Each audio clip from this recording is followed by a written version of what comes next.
She knocked on my door at exactly 3 in the morning, and the sound felt heavier than wood striking wood. When I opened the door, I saw a woman standing in the rain with blood running from her mouth, and I knew she was already dead. She smiled and asked me for help as if she had never stopped breathing. I lived alone in a small house near the edge of town. No neighbors, no traffic, only trees and silence. I worked late shifts and returned home after midnight most nights.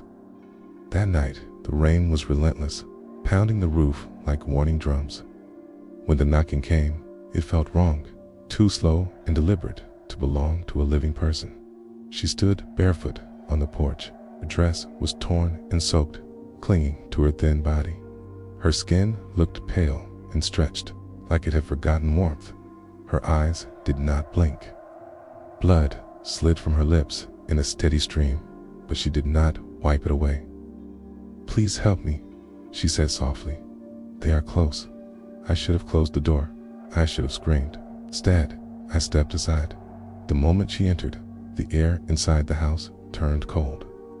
The lights flickered once, then steadied, but the shadows in the corners deepened.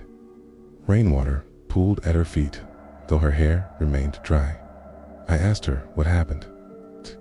She looked past me, toward the hallway, listening. "They hurt me," she said. "Kay, put me under your house." My chest tightened. I laughed weakly, telling myself she was injured, in shock. I grabbed a blanket and tried to wrap it around her shoulders. When my fingers touched her skin, it felt like touching stone left in a freezer. She smiled wider. "Thank you," she said. You opened the door. From beneath the floor came a dull thump, then another.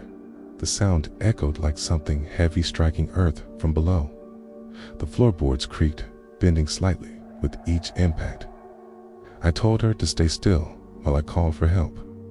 My phone screen went black the moment I unlocked it.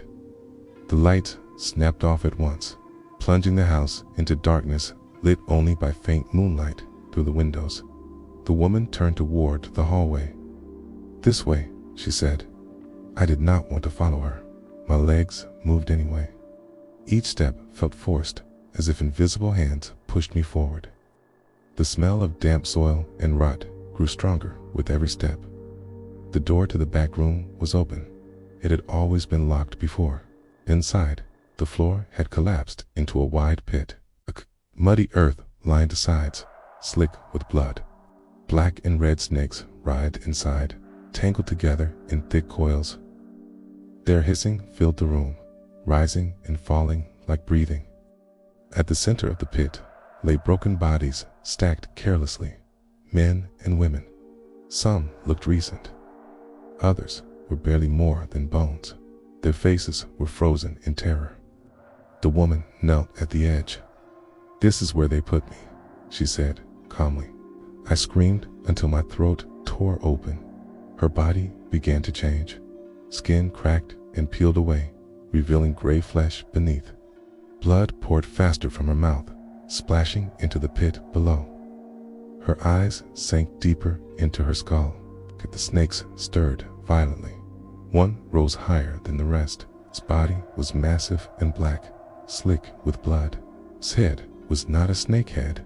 It was shaped like a human face, twisted into something cruel. Its eyes glowed faintly. Its mouth stretched into a grin filled with sharp teeth. The witch snake stared at me. "A life for a life," it whispered inside my mind. Hands burst from the pit walls. Its pale arms grabbed my ankles and wrists. Ghosts dragged themselves free, bodies broken, necks bent backward, mouths open in endless silent screams. Their touch burned like ice. I begged. I screamed. My words vanished into the hissing. The snakes wrapped around my chest and legs, crushing the air from my lungs. I felt bones crack slowly.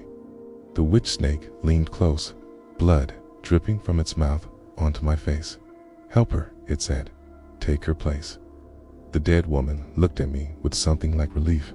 "Thank you," she said again. Darkness swallowed everything. I woke to the sound of rain. I stood outside my house, barefoot on wet ground. The house looked normal, quiet. My body felt wrong. heavy, cold. My breath formed mist in the air. A car approached down the road. It slowed when it saw me standing there alone. The window rolled down. "Are you hurt?" the driver asked. I tried to answer. Blood poured from my mouth. "Please help me," I said. "They are close." The driver opened the door. Beneath the house, something hissed and settled, waiting for the next knock.